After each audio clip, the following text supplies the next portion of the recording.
Shrishtam Manamapi Aishachi Putram Atra Surupam Rupam Tasya Krachamuri Purim Maturim Kushtuvartim Radha Kundam Girivaram Aho Radhika Bhadavasam Prapto Yasya Pratita Kripaya Sri Guru Tamanatosmi Gurave Gaura Chandraya Radhikaya Tadale Krishnaya Krishna Bhaktaya Tad Bhaktaya Namo Namah Ananda Leelamaya Vigrahaya Hemabhadivyaschave Sundaraya Tasmai Mahaprema Rasapradaya Chaitanya Chandraya Namo Namaste Chaitanya Chandraya Namo Namaste Chaitanya Chandraya Namo Namaste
Sundar Shikanda Shikar Smaraha Sumurli Manara Radhikara Sukamama Kripanite Supriyachana King Korim Kuru Tavaivasmi Najivami Tayamana Iti Vikyaya Devi Tam Nayamam Charanatikam. First of all, I offer my Sastang Dandavat Puspanjali, my heart like flowers, thousands of times at the lotus feet of my holy master, my supremely worshipable spiritual Gurudev, Asmadiya Paramarajatama Guru Pada Padma, Nitilila Pravishta Om Vishnupad Ashto Tarasata Sri Rupanugacharya Varya, Srila Bhaktivedanta Narayan Goswami Maharaj. Secondly, I offer my pranam thousands of times at the lotus feet of my Param Gurudev, to Srila Prabhupada and to all of our Sri Rupanuga Gaudiya Guru Parampara.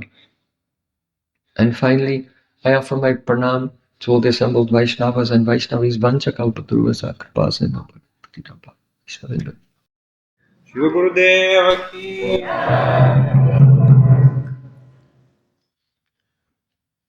By the causes mercy of Sri Guru and Gauranga, we are discussing this topic of the Vichara Pradhana Marga, the path of bhakti which is predominated by analytical and philosophical deliberation, and Ruchi Pradhana Marga, the path which is not devoid of vichar, but it is predominated by taste. Especially in the Vichar Pradhan Marg, there is a philosophical discussion of the difference between Brahma, Jiva and Jagat and their relationship from so many different points of view in order to remove the doubts in the existence of God. Whereas in the Ruchi Pradhan Marg, the person, with a very simple heart, he has faith, he has trust in the Supreme Lord. And so he doesn't have to spend long time always analyzing this topic, but rather with the simple faith in the Supreme Lord, he's listening to his glories and relishing that.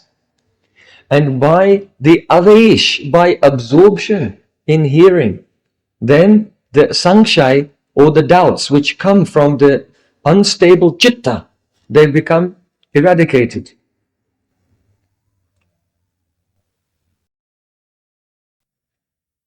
So there is some vichar in the Ruchi Pradhan mark because it's predominated by taste. There is some deliberation, for sure. But it is not of the nature of the deliberation, does God exist or not? Am I one with Brahman or not? And these things. So we see that Srila Rupa Goswami Pad in Bhaktarasamrita Sindhu, he wrote that I have written this for Surid. Surid. Surid means the good-hearted persons. Those persons who are simple. Saralata e Vaishnavata.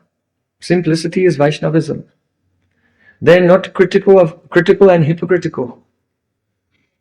And Surid also means the persons who have sympathy for us.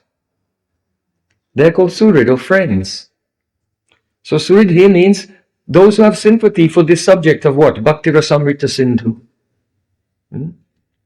So Srila Rupa Goswami Pad said that the Mimamsakas, those who are always arguing about the meaning of the scripture, metaphysical meanings of the scripture, the Mimamsakas, their yukti, constant engagement in yukti, is like Badavanal.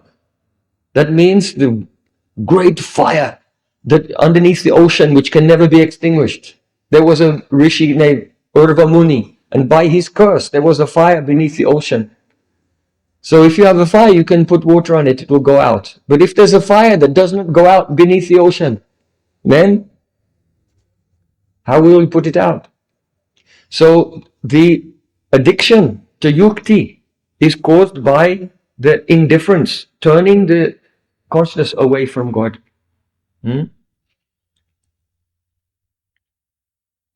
Hyastiti nastiti bidata nishta. The persons who have turned away from the Supreme Lord, they have the nishta, they're very fixed in the hyastiti nastiti. Always argue, is it like this or is it like that? Is it like this? Is it like that? It's a great disturbance for the mind. So by association with devotees in Vichara Pradhan Marga, they can gradually be extracted from this, and they develop faith that my Lord is everywhere at all times, and He can bestow upon me the goal of my life. And so they can go through that stage. But it takes a longer time, and also it does not lead to the Rasamaya Bhakti of Braja. So those are in the Ruchi Pradhan Marg. They are most fortunate. So don't think that the Ruchi Pradhan Marg is devoid of Vichara. Vichara is there, deliberation is there, but it is of a different quality. Tat Shrinvan Supatan Vicharanam Paro Bhaktya Vimochenara. At the end of Srimad Bhagavatam, it says first you should hear, and then you should deliberate upon it. And the pure bhakti will appear by hearing Srimad Bhagavatam. But deliberating on, why did Krishna leave Vrindavan? Or deliberating on, why is the Vatsalya Rasa incompatible with Madhurya Rasa? This type of deliberation, which is presented by Rupa Goswami in Bhaktarasamrita Sindhu and Ujjwala Nilamani and so on, this deliberation is not based to remove doubts whether Krishna is God or not, or any of these things. That deliberation on our Gaudiya Siddhanta is encouraged. We should do it. Siddhanta Baliya Chite Nakara Alas. Yahoite Krishna Lagi Sudra Manas. Tatshin Van Supatan Vicharanam Pro Bhaktya Vimochendra. So that deliberation is encouraged. So don't think that the idea of Ruchi Pradhan Marg is against deep study and under guidance of Guru of Shastra. That is necessary. So you can see the practical example of Srila Narottam Srinivas and Shyamananda. Their gurus, their individual Diksha gurus sent them to the lotus feet of Srila Jiva Goswami. And for many years, they were studying, they were going through the Srimad Bhagavatam, the Sandarbhas, and so on. And getting from Srila Jiva Goswami very profound realization of the Vichara. Here, Vichara comes. The Vichara of Gauranga Mahaprabhu.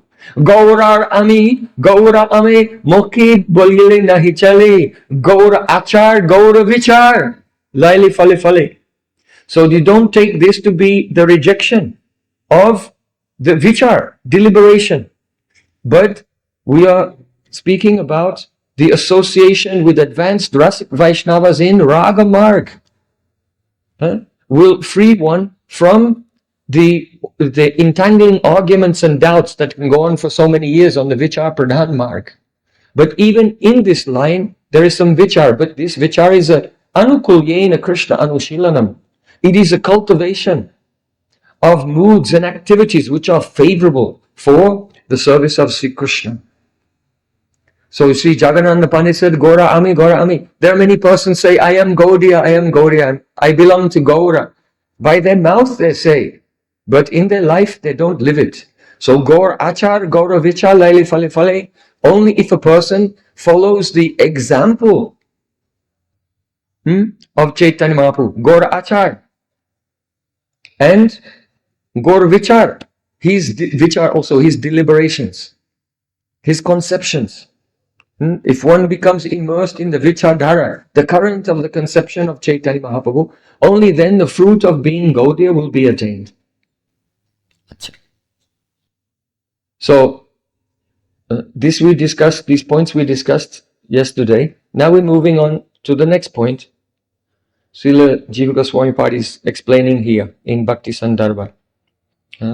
So you are hearing now some explanation of these paths and Guru Tattva from Bhakti Sandarbha. You should know that Narottam Srinivas and Shyamananda Pandit, they're also sitting like you in Vrindavan more than 400 years ago and studying this very text.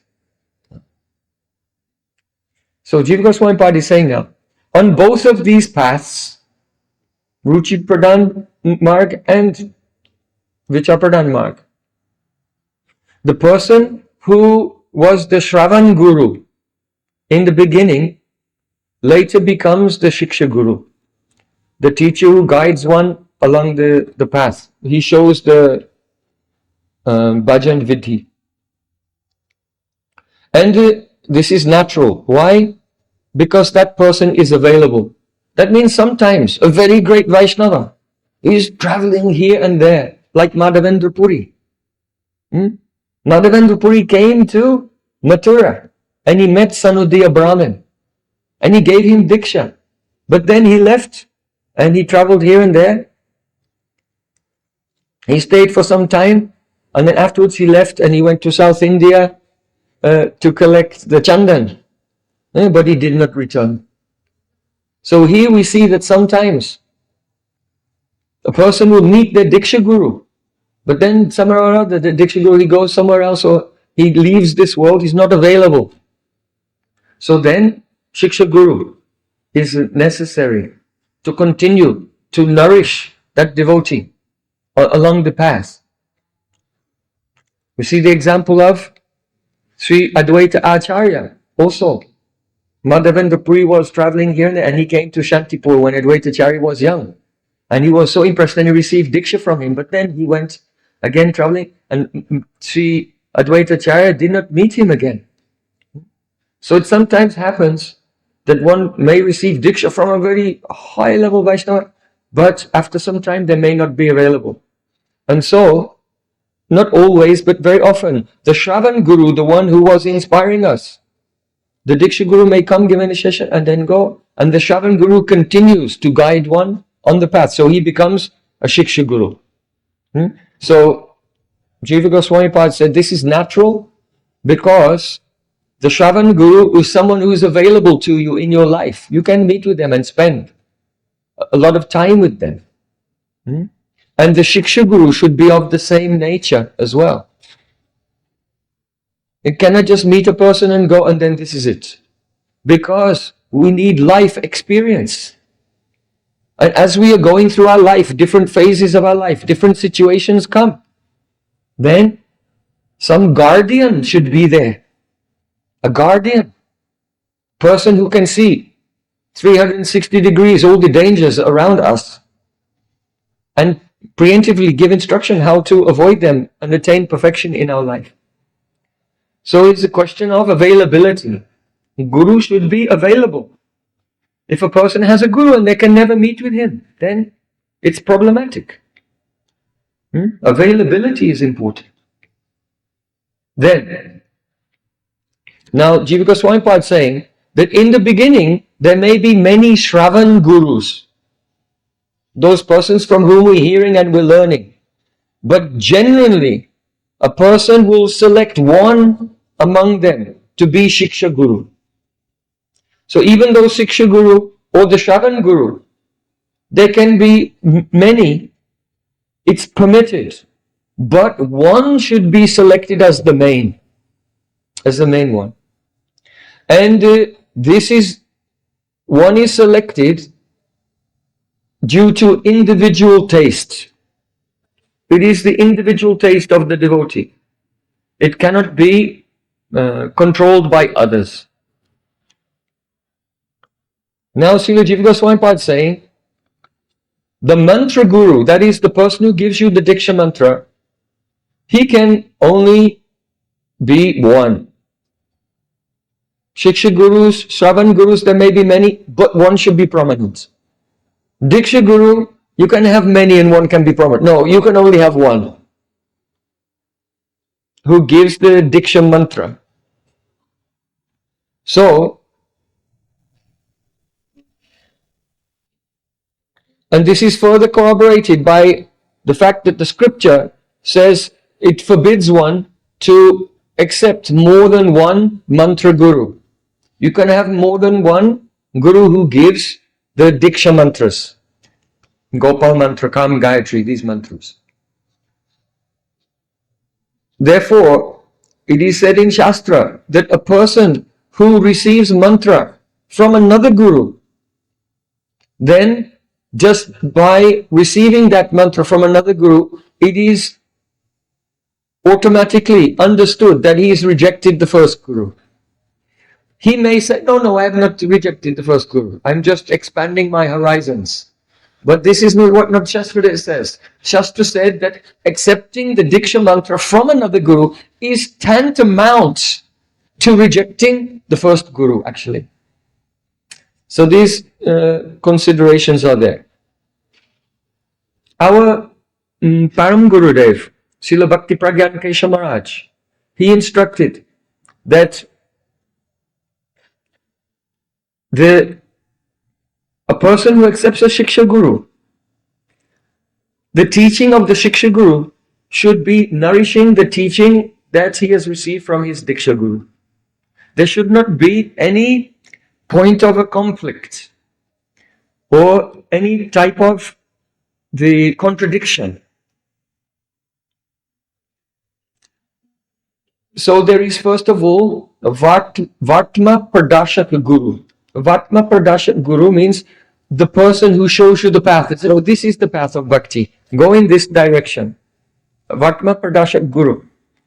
After that, one will receive Harinam from a Guru. That is called the Nam Guru. Then after Harinam, one may receive Diksha. The Diksha Guru and the Nam Guru, actually all the Gurus, they can be the same person sometimes. They can be the same person. But sometimes they're different persons. The Nam Guru is one person, Diksha Guru is another person, and then Shiksha Guru may be another person.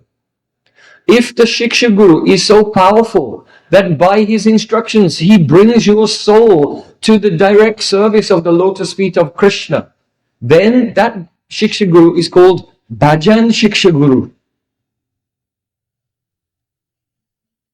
Understand? So, Vatma Pradashak Guru, one who shows the path. Nam Guru, one who gives Harinam. Diksha Guru, one who gives the Diksha mantras. Shiksha Guru, one who gives guidance. And among the Shiksha Gurus, if one is so powerful by his instructions, he engages you internally in the service of Radha Krishna. This is called the Bhajan Shiksha Guru. Now, sometimes one Vaishnava will play all of these roles.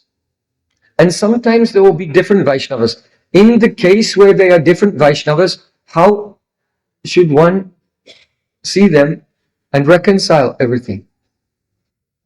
So, Srila Bhaktipragyan Keshav said, on the path of Archan, you should always worship your Diksha Guru first. If the Shiksha Guru is very powerful and much more powerful than your Diksha Guru, then you can worship and give pranam to your Diksha Guru and Shiksha Guru simultaneously.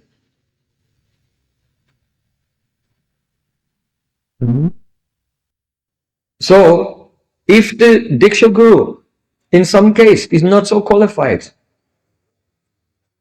then still in the Archan mark you should respect Diksha Guru and you can respect the powerful Shiksha Guru along with him. And that powerful Shiksha Guru may bring one into the service of Radha and Krishna, and then he's called the Bhajan Shiksha Guru. So, in summary, Srila Bhaktipragyan Keshav Maharaj, he said that in summary you should just understand this. Somehow or other you must arrive at the lotus feet of Radha and Krishna.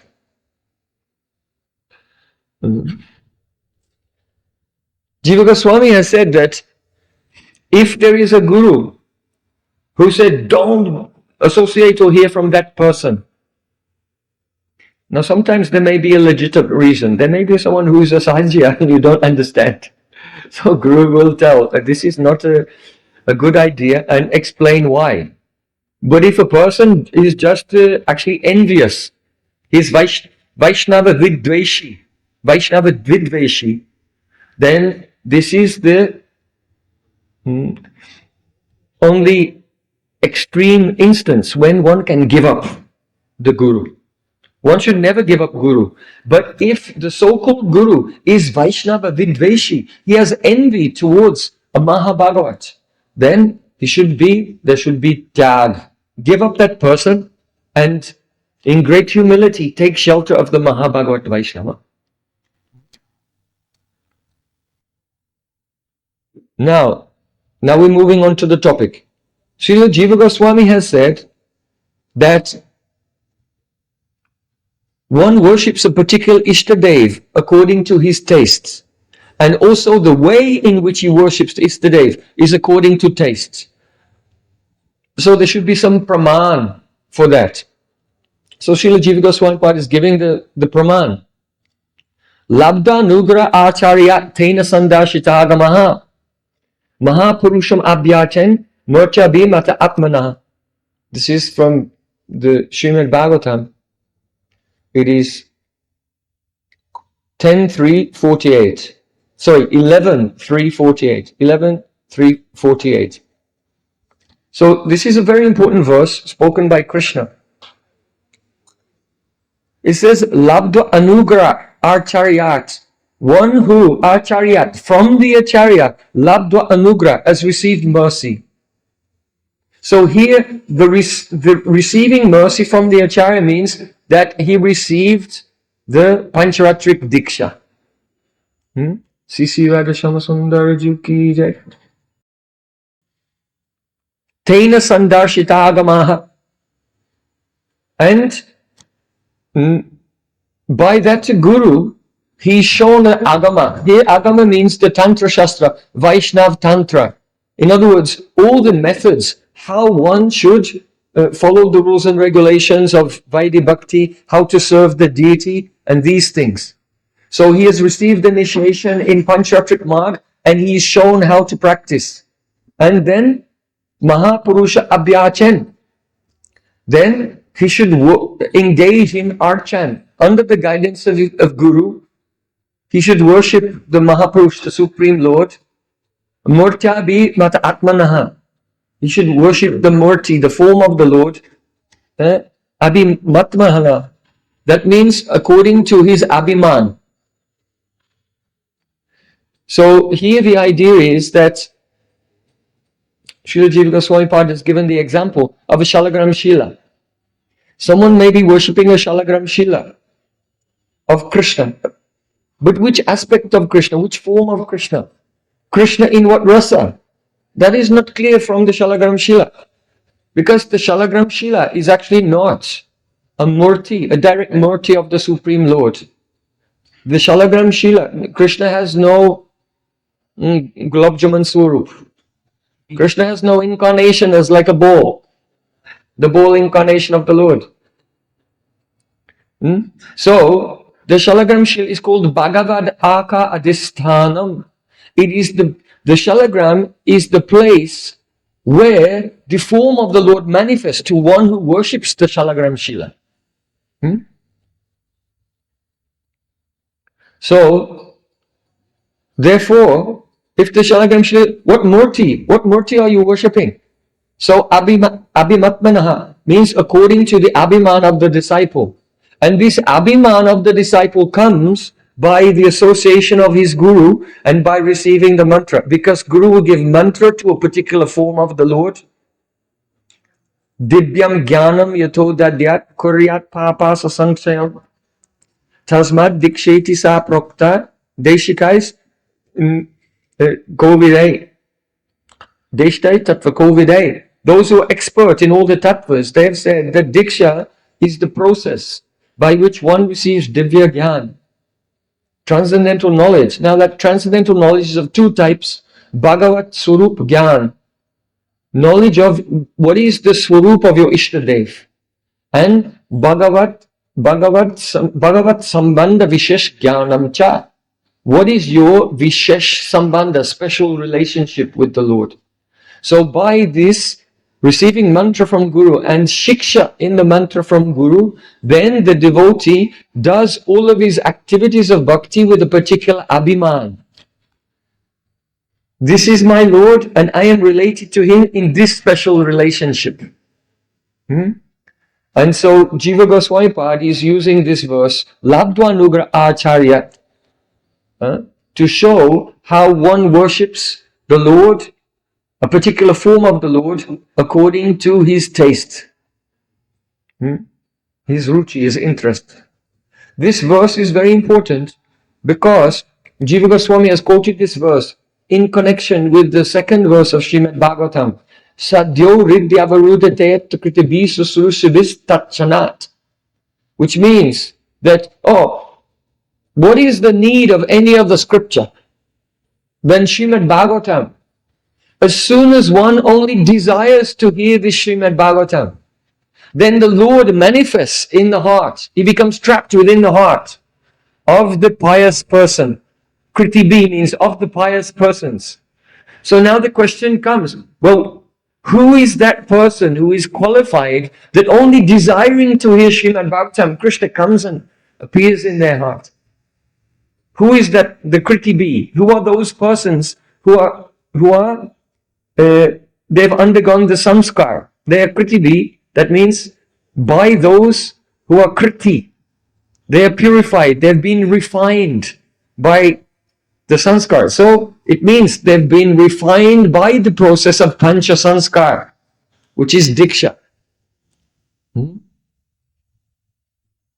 And so Jiva Goswami quotes this verse, Labdhanugar Acharyat, as evidence who are the Kriti Bihi, who are the Kriti, those who have been refined. In other words, one who has received Diksha from the Acharya, mercy in this form, and is situated in a particular abhiman, you are my Ishtadev and I am related to you in this relation, and is engaged in service of the deity, then that person, when he has the strong desire to hear the Bhagavatam from the Bhakta Bhagavat, the Rasik Vaishnava, then Krishna immediately comes and sits in his heart because he wants to also listen.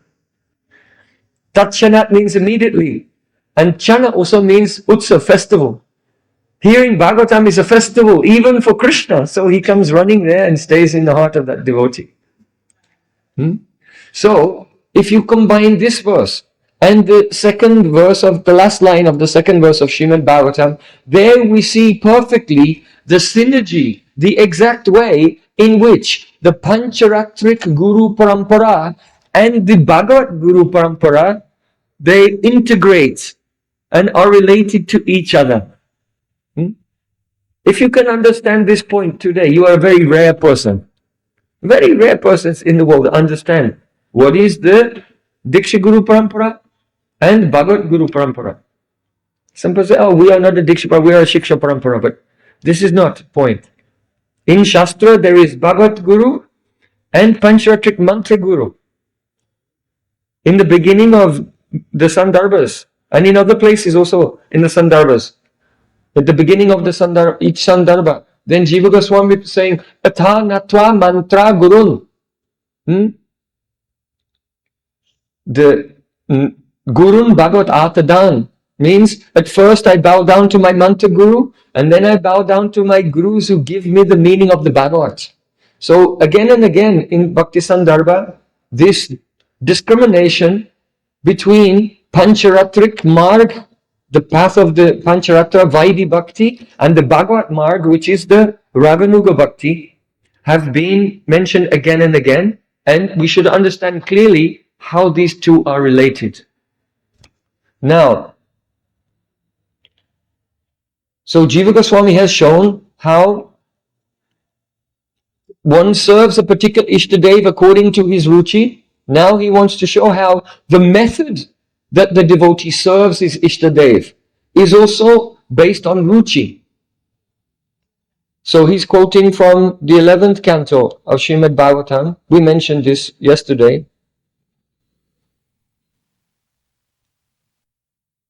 This is 11.27.7.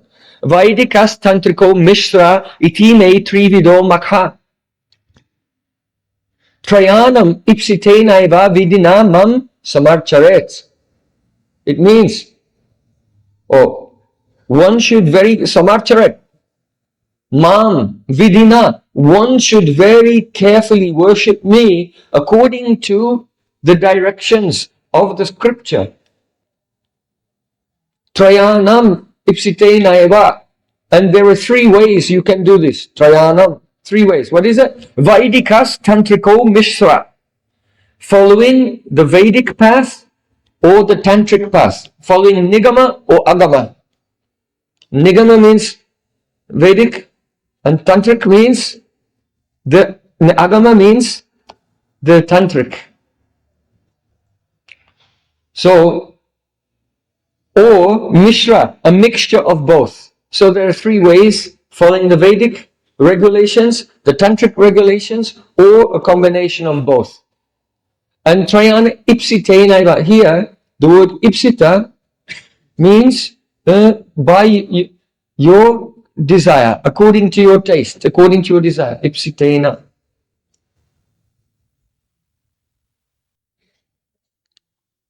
So now, remember, the overall topic is the preliminary stages which lead to pure bhakti. So now Jiva Goswami Pad is discussing how one accepts a guru, how one accepts a teacher. So he's discussing, first of all, the characteristics of the Shravan Guru. For this, he's quoting the important verse, Tasmad Gurum Prapadyeta Jigyasu Srayam Uttamam Shabdai Paritanishnatam Brahmanupashamasrayam. So this verse is describing the Shravan Guru. Later that Shravan Guru may become Shiksha Guru or even Diksha Guru as well. So here it is said that Jigyasu Swayam Uttamam, one who is Jigyasu,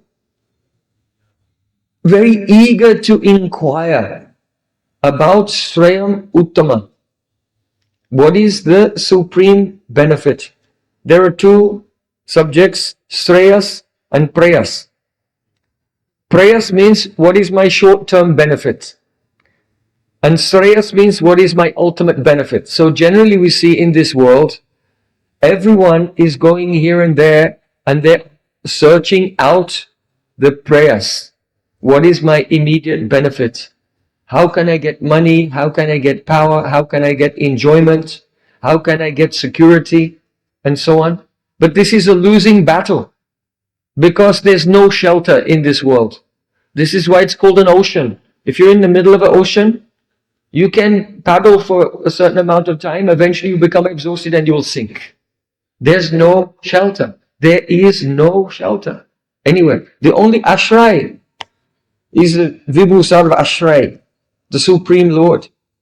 So persons who understand there's no shelter anywhere, then they prioritize the search for the ultimate benefit. So Jigyasu Sre Uttamam, those persons. So it means that you don't need a paramarthika guru, a transcendental guru. If you go to the guru and asking him, oh, how can I find a wife? How can I find a husband? How can I make some money?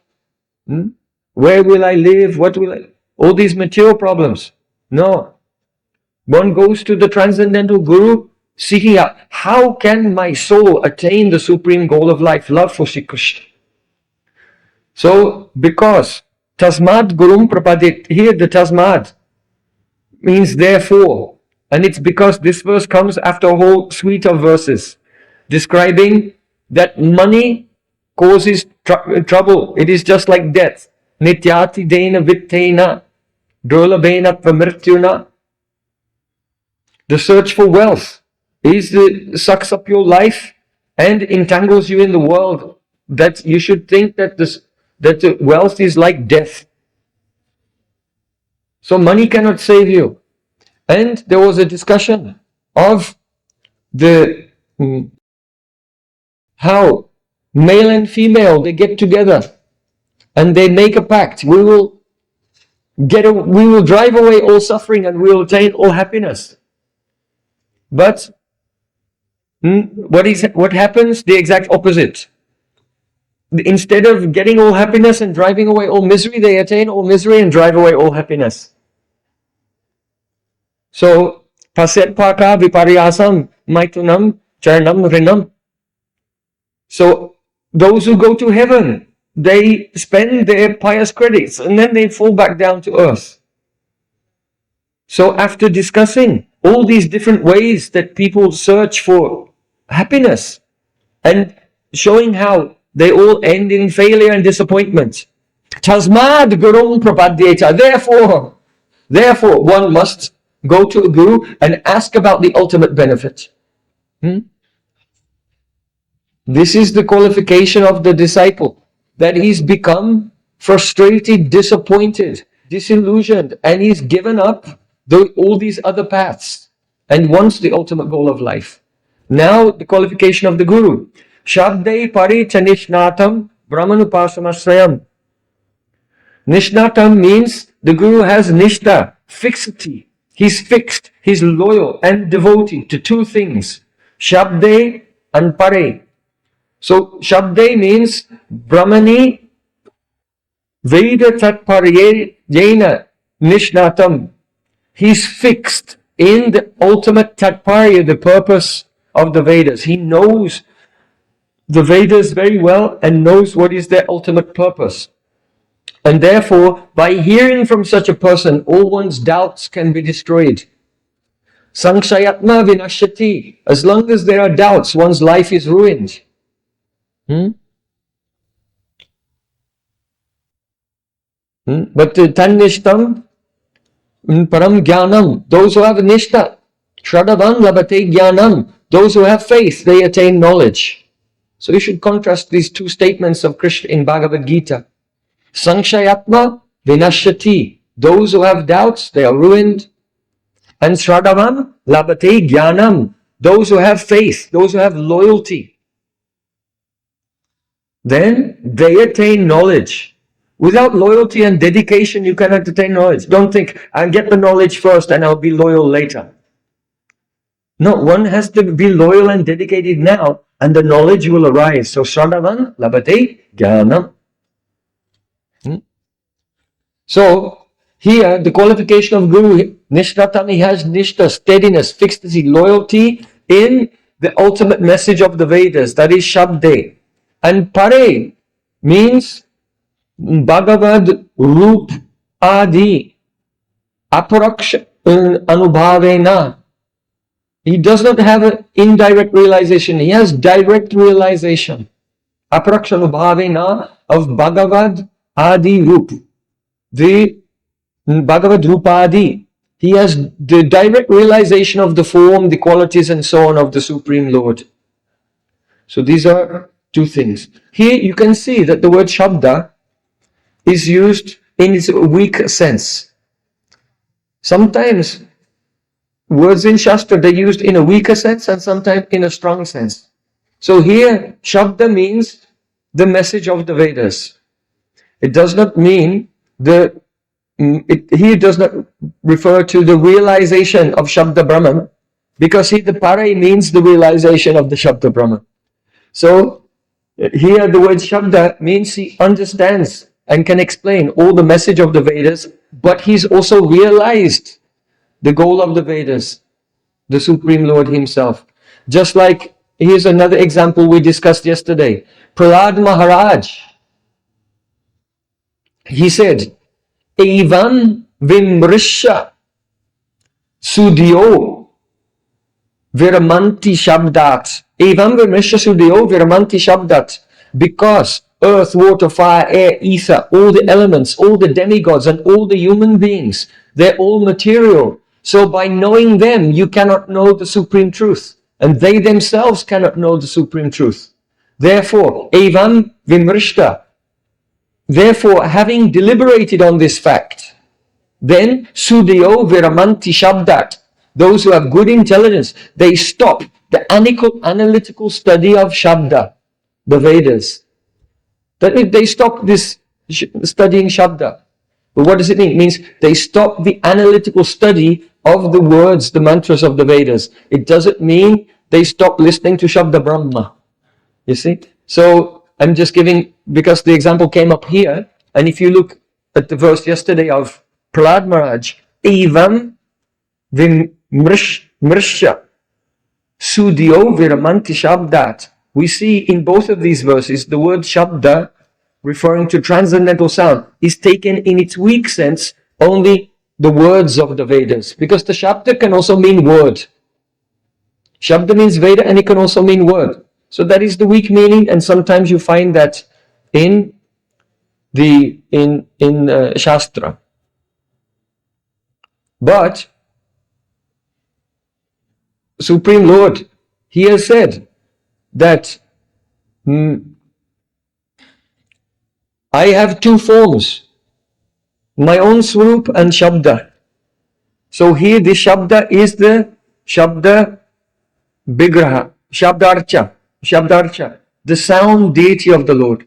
So sometimes Shabda is used in the sense of the direct experience of the Lord in that sound, Shabda Brahma, and sometimes it's used for just to refer to the Vedas. So that can be given up. Traigunya Vishaya Veda Nistraigunya Bhavarjuna. In Gita, Krishna said, the Vedas mainly deal with the three modes of nature. Rise above this. When you realize the truth, you will become indifferent to everything which has been heard. So here, Shruti, that which has been heard, it refers to the Vedas in this sense. So now, Shabde Brahmani, Shabde Pare Chanishnatam Brahmanupashamasrayam.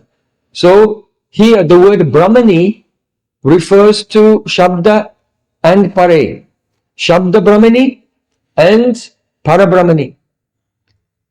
That means Shabda Brahmani means the statements of the Vedas, and Para Brahmani means in realization of the Supreme Lord directly in his Swarup.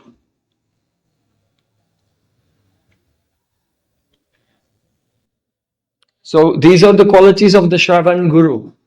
Expert in scripture, so he can remove all doubts, and he has direct realization of the form of the Supreme Lord.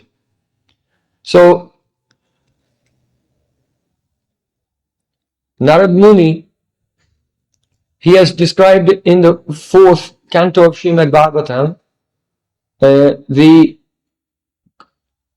guru who is qualified according to these criteria. So in the 4th canto of Srimad Bhagavatam,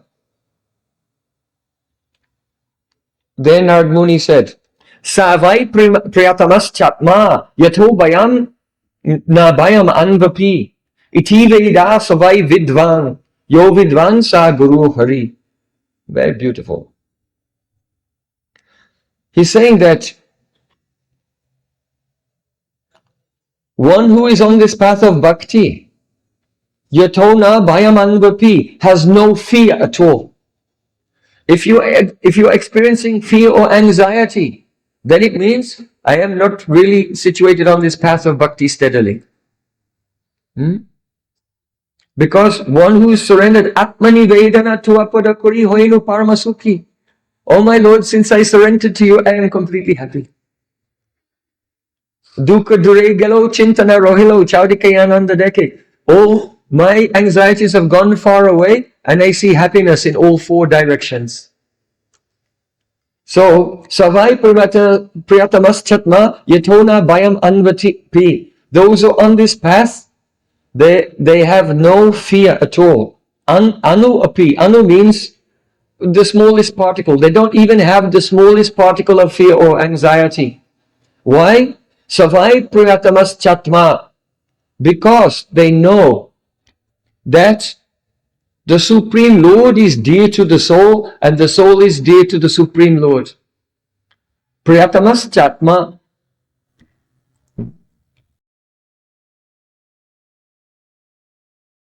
Atmanastu kamaya pati priyo bhavati. In the Upanishads, it is said that, the husband, Yajnavalkya is instructing his wife and saying, the husband is only dear to the wife because of Atma. So the meaning is, if you love anything, it's because that is dear to your body and you love your body. But why do you love your body? Because the soul is there. If the soul will leave the body, then you won't have any love for that body. You will have love for the next body. So, the cause of love for anything is attachment to your body. The cause of attachment to your body is attachment to your soul. And why is the soul dear to us? Because Supreme Soul is there within the soul. And so the natural object of love is the Supreme Lord. That is the only natural object of love. Every other type of love we have in this world is upadik. It is due to some material designations. So, sarvupadi vinirmuktam. One should be free from all designations. Tatparatvena nirmalam, unabsorbed in the completely pure devotion to the Supreme Lord. Rishikena Rishikesha Sevana Bhakti Uchate, which is manifest in the form of employing all the senses in the service of the master of the senses without any covering of upadis. It's anyabhilasta shunyam. No other desire. So he is saying that person who is on this path of bhakti, they have no upadis, they have no desires, they have no fear at all. Such a person, iti veda savai vidvan. You should know that such a person is called vidvan, learned. A learned person is not a person who can show many degrees and master's degrees and PhDs. This is the definition of a vidvan. A vidvan, a learned person, is a person who is completely happy, completely joyful, because they are situated in bhakti and they've realized that Supreme Lord is the absolute truth, and the soul is dear to the Lord and Lord is dear to the soul. That person is vidvan. It's so amazing. So try to be very dedicated and one-pointed and enthusiastic on this path of bhakti, because even though it may seem very far away and something miraculous, but as Lord Kapil Dev has explained in the 3rd canto of Srimad Bhagavatam, Jarayatyasu ya kosham nirgirnam analo yata. It means that when you eat, you don't know biologically how the food is being digested. You cannot say which enzymes are coming and breaking down this part of the food and the carbohydrates and the proteins and the vitamins. You may not know. But when you eat, it's going on automatically and the food will be digested. Some part of the food will be burnt and it will be ejected from the body. And some part of the food will be taken to nourish you. So in the same way, if someone is simply on the path of bhakti, even if they don't understand how it's going on, but the subtle body will be digested. Your subtle body will be digested and you become sarvapadi vimini muktam. No identification anymore. You will not think, I am from Russia, I am from Spain, I am Bhakta Benjamin. These all upadis. It will dissolve, it will be digested completely. And you will realize, I am a soul. Tumi to ama, ami to tama, kikaja apanadani. Oh Krishna, I am yours and you are mine. What else is there? There's nothing else. And so no fear, no disturbance, no unhappiness can touch a person, even though outwardly they may appear to be in this world and in difficulties and danger. So it will come. Jarayatu yasu ya kosham nirginam analoyata. Stay on this path. And one day you will see how your subtle body is gone, digested completely. And what your senses will experience, because the senses are also part of the subtle body. Bhakti took some sensory experiences, material sensory experiences, and burnt them and got rid of them.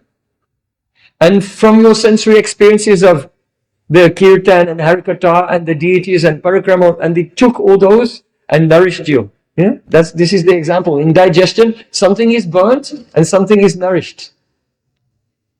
So the material experiences, they get burnt, and your spiritual experiences, they're taken and they nourish your spiritual body. Very beautiful. So a person who has undergone that process and is free from the subtle body, a liberated person, completely joyful, no fear and realization of Krishna, that is called Vidvan. And this is what Jiva Goswami Pad is explaining. Tasmad Gurum Prapadyeta. Therefore surrender to Guru. What is the Guru like? Oh, Shabde Parithanishnatam. But what does that really mean? It means this. Savai Priyatamaschatma. You can see one verse is from the 11th canto, one verse is from the 4th canto. Like this. How Jiva Goswami in the Sandarbhas, he's taking from everywhere and stringing together, like making a garland on each tattva. He's taking a garland of beautiful flowers of the verses of Srimad Bhagavatam and making a garland which emanates the fragrance of Guru Tattva, Nam Tattva, Krishna Tattva, Bhakti Tattva. This is quite amazing. So, here, Savai Priyatamas Chatma, Yato Na Bhayamanvatpi, Iti Veda Savai Vidvan. 3 lines we've discussed. Now we come to the 4th line. Yo Vidvan Sa Guru Ahri. Only a person who is Vidvan, learn it in this way. Yo Vidvan Sa Guru. Only such a Vidvan is a Guru. If he is not Vidvan in this way, he is not Guru.